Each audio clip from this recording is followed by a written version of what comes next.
লোকে বলতো মানুষ হিসেবে ইন্ট্রোভার্ট, তাই নাকি সতীর্থদের মোটিভেট করতে পারবেন না। অনেকের মতেই লিটন দাস ক্যাপ্টেন ম্যাটেরিয়ালই নন, কিন্তু দায়িত্ব পেলে এলকেডি কি করতে পারেন সেটা তো বরাবরই প্রমাণিত। তবুও নানা কারণে এমন একজন অধিনায়ককে ব্যবহার করতে পারেনি বাংলাদেশ ক্রিকেট বোর্ড। এমনকি এটাও অনেকবার শোনা গেছে, অধিনায়কত্বের বাড়তি দায়িত্ব না নিয়ে ব্যাটিংয়ে ফোকাস দেবেন বলে লিটন নিজেই বিসিবির প্রস্তাব ফিরিয়ে দিয়েছেন। শ্রীলঙ্কা আবারও রপ্তানিতে শীর্ষে।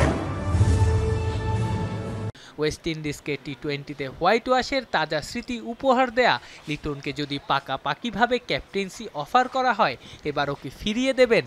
দেখেন, ক্যাপ্টেনশিপ নিয়ে যদি বলি, আমি বিসিবি যদি আমাকে দেয় আমি করতে রাজি আছি, এখানে দ্বিমত থাকার কোনো কথা না। আমি এটাতে এনজয় করতেছি। হ্যাঁ, যে জিনিসটা বললেন যে বলাররা যদি আপনাকে খুব ভালো বল করে দেয় বিহাইন্ড দ্য উইকেটে, আমার জন্য কাজটা অনেক ইজি। অধিনায়কত্বের মূল কারিশমা মূলত দেখা যায় ফিল্ডিংয়ে। ক্যারিবিয়ান দ্বীপপুঞ্জে সেখানেই নিজের সামর্থ্য দেখিয়েছেন টাইগার ক্যাপ্টেন। 3 ম্যাচের একটাতেও স্বাগতিকদের করতে দেননি 140-এর বেশি, 2টাতে অল আউট 110-এর কমে।